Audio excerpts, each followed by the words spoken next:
Let's kick things off in Singapore, where chewing gum is actually illegal. That's right. Since 1992, you can't import, sell, or even chew gum. The reason? It's all about keeping the city spotlessly clean. Back in the 80s, vandals would stick gum on train doors and elevator buttons, which led to massive cleanup costs.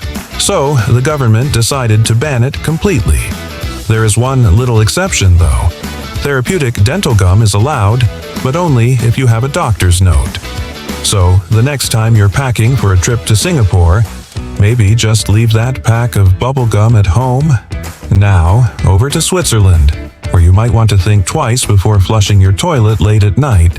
In some apartment buildings, there's a rule against flushing after 10 p.m. Why? It's all about noise pollution. The Swiss take their peace and quiet very seriously, and the sound of a loud toilet flush is considered a major disruption. So, if nature calls after 10, you might just have to, well, hold it until morning. Let's hop over to France, where naming your pig Napoleon can actually land you in a bit of trouble. This law exists to protect the honor of historical figures, especially the famous Napoleon Bonaparte. While it's not something that's heavily enforced these days, it is still technically illegal to insult the legacy of French leaders.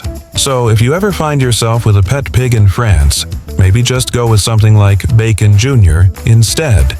Imagine getting fined for building a sandcastle. Well, in the town of Heraclea, Italy, it's actually banned.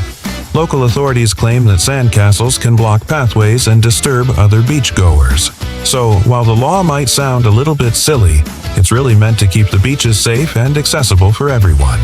Still, who would have thought that building a beautiful castle in the sand could make you a criminal? In Thailand, it is illegal to step on money. Seriously. Every single Thai banknote has the king's image on it, and showing any disrespect towards it is considered an insult to the monarchy. This means even accidentally stepping on a coin that you dropped could get you into some legal trouble. So, if you ever drop some cash while you're in Thailand, make sure you pick it up gently and always show respect to the king. Can you believe that for over 60 years in Japan, dancing in public after midnight was banned? This law, known as the Pueho Act, was first introduced way back in 1948 to control post-war nightclubs and help reduce crime.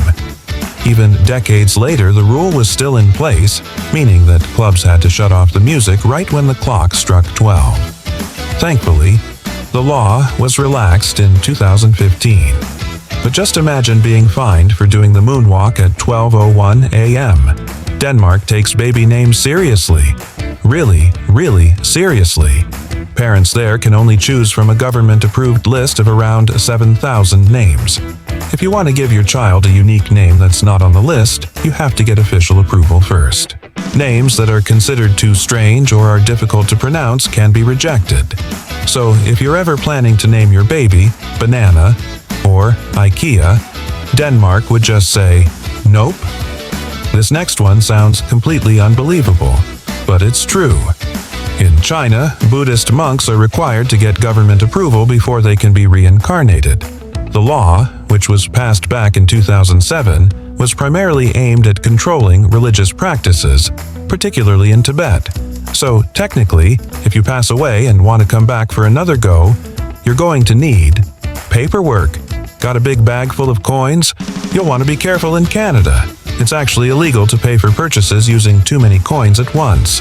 For instance, you can't use more than 25 loonies, which are their $1 coins, in a single transaction. This rule is in place to prevent businesses from getting totally buried in small change. Literally.